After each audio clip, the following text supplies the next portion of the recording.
You look ready. I feel really. Is that a dead giveaway for it? Yeah, I got no chance today. Okay, well, that was good. That was good.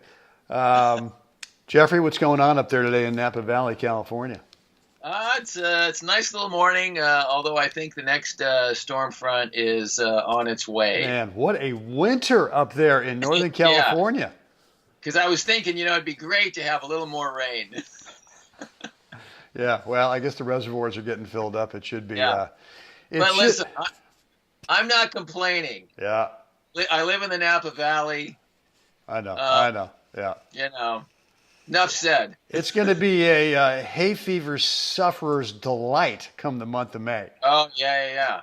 It's already there kind of, in between, like this last week, we had 4 or 5 days of beautiful weather, and instantly the foothills become green. Yeah.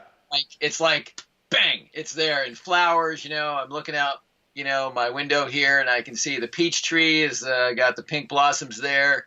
And the other different variety of peach tree over there has pink blossoms. I mean, it's just, dark pink. And I mean, it's just beautiful. So, yeah, I'm complaining big time. Yeah, good for you. Good for you. All right. So I want to talk to you about well, listen, I got a topic today where this is near and dear to your heart. But before we get into that, I want to remind folks that we are offering a free complimentary on the house. It's on us coaching call. And you can get on this thing. It's just 3 of us, you, me, and Jeff. It's 10 minutes, which actually doesn't sound like very much, but we get a lot done in those 10 minutes. It's interesting. Yeah, we do. But what we ask you to do is bring the number one thing in your game that is just kind of a thorn in your side. You cannot figure it out. There's a different result you want that you're not getting. Right. Maybe you're trying the same thing, trying to get a different result. We know that's insanity. So we want to unravel the insanity, point you in the right direction. The way to get on that call with us, go over to goalballhunting.com, drop in the first name and email address, and you'll get immediate access to our online calendar scheduler where you get to cherry pick the date and time that works best for you. So, Jeff, I want to talk about something. And again, this is not a quote, but kind of a thought I got. I think I was listening to a Tim Ferriss deal, one of his podcasts recently. I was traveling, and it was more about a business thing, but it really applies to tennis. And that is these 4 words: stop reacting, start planning. And I think there's too often where we go out and we've got a student that we're working with right now where we saw a video of a set that he played, and it just looks like it's just everything is in reaction mode. Right. There is no plan. There is nothing in terms of a shot pattern, a 2-shot pattern that you can actually start to see, okay, I see what he's thinking here. Where you and I could actually go, you know what? That shot pattern, you ought to do more of that. Right. Against this kind of guy. Or that shot pattern, I see what you're thinking, not bad against some guys, but this guy, it's just feeding into his strength. So let's find something different. But at least there's some forethought of a shot pattern as opposed to helter-skelter, just random acts of tennis. Well, no, you love to say it's random acts of shot making. Yeah, totally. Which is just so. Yeah.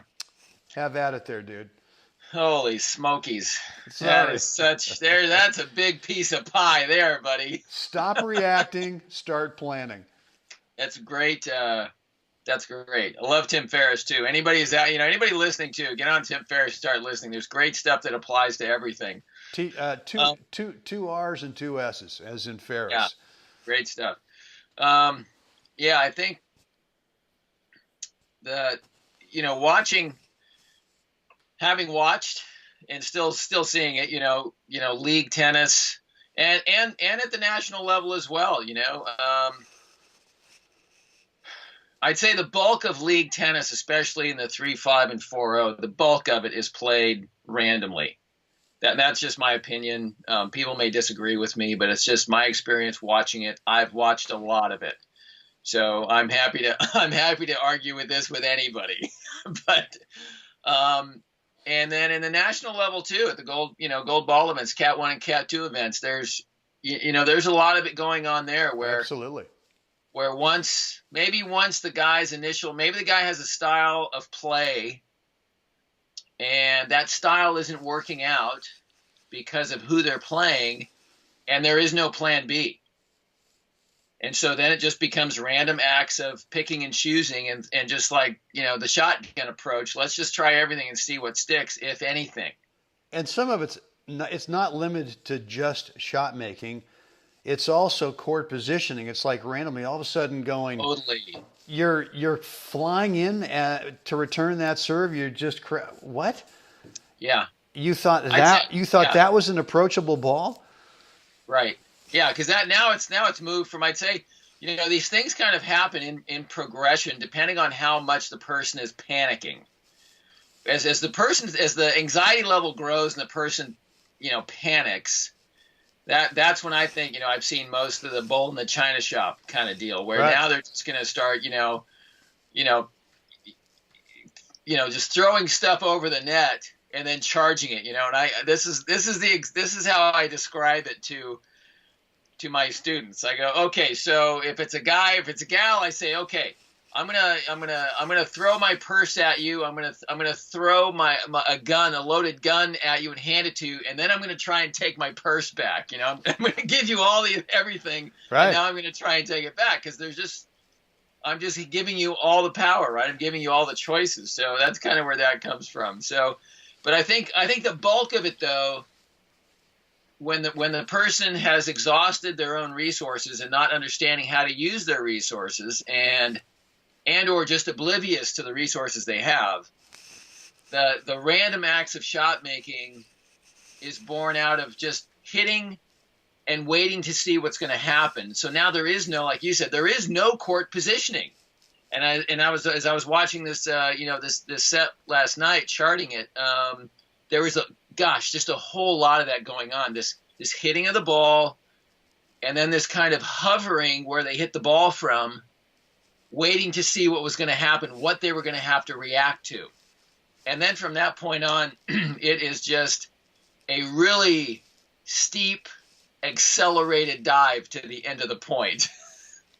I mean, it is fast because you can't catch up because you're so far out of position. By the time you hit the next ball, you're gone. It's out of there. So it is totally, so anyway, so my thought on that is that and because, I've spent so much time on the tour teaching and teaching teams, that a lot of drills, as much as they are a lot of activity and there's lots of movement, the movement sequencing is out of context of actually play sequencing.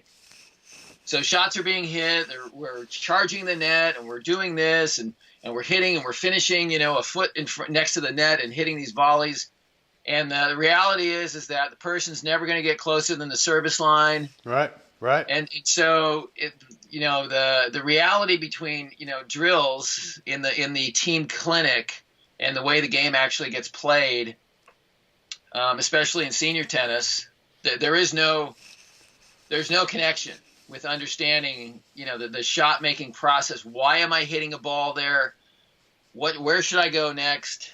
And that there's actually a thought process behind it. And what am I trying to do to this person? I mean, tennis is a physical chess game, and you are trying to figure out where to move these pieces on the board to create openings, or not create openings, but expose the person's weakness. And I'm going to hit the ball to that weakness, to their weak shot intentionally. I want them to touch the ball with their weak shot.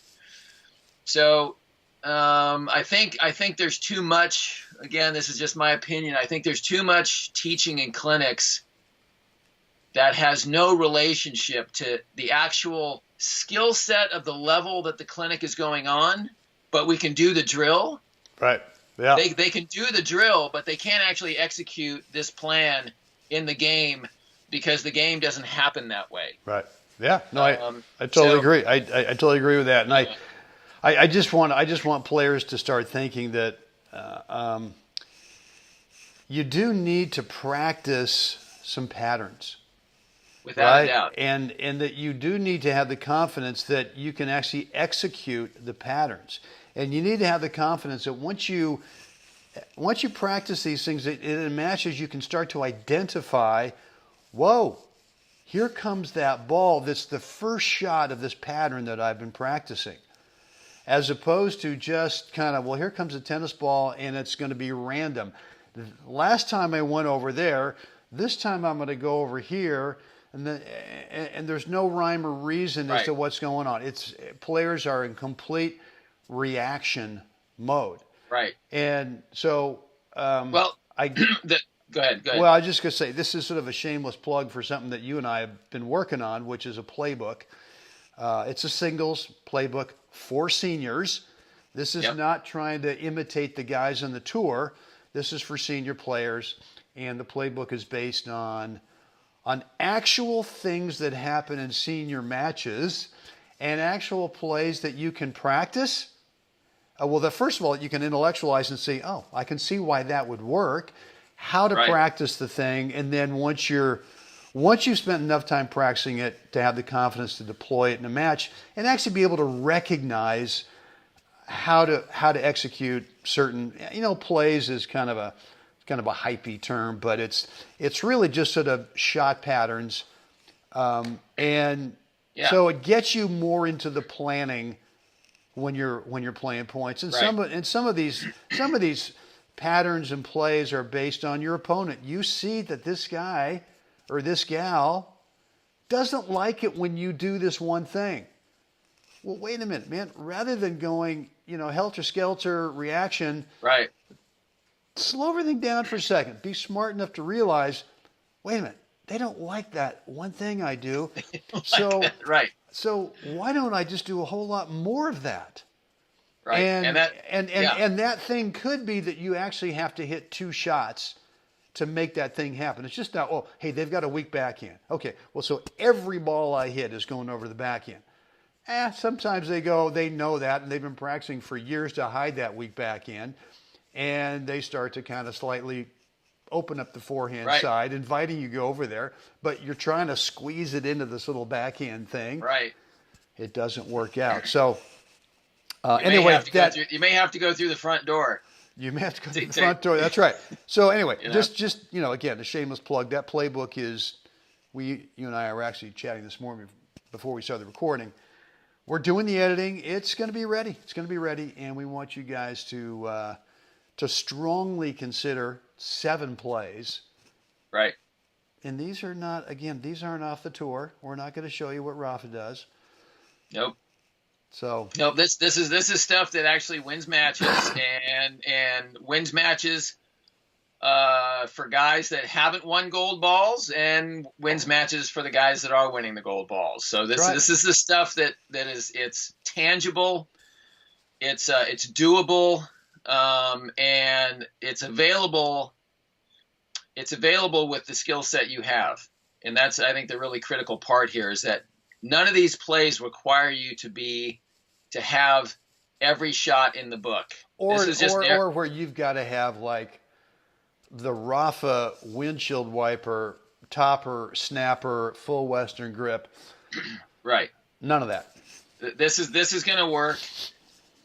These plays are, like I said, they're accessible to the skill set you have, and so that's what I think is so exciting about doing this. Is that this is what I call boots on the ground reality of winning matches in senior tennis. So cool. There you go. Well, listen, guys, thanks for hanging out with us today. I hope you have decided that reactive tennis, that there's a better way. And we really want you to start thinking in terms of patterns. Patterns are simple. I'm going to do this first, and then I'm going to do this second.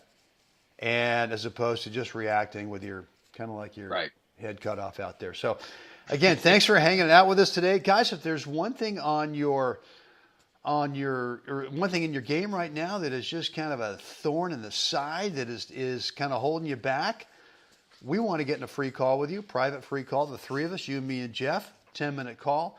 Way to get in that call, goldballhunting.com.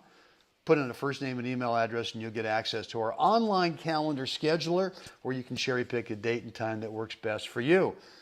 Jeffrey, at this point in the podcast, this episode, what would we like to find folks to do? Please like us. Yes. Share us. Please subscribe. Let us know what you think down below. It's fun to get your comments.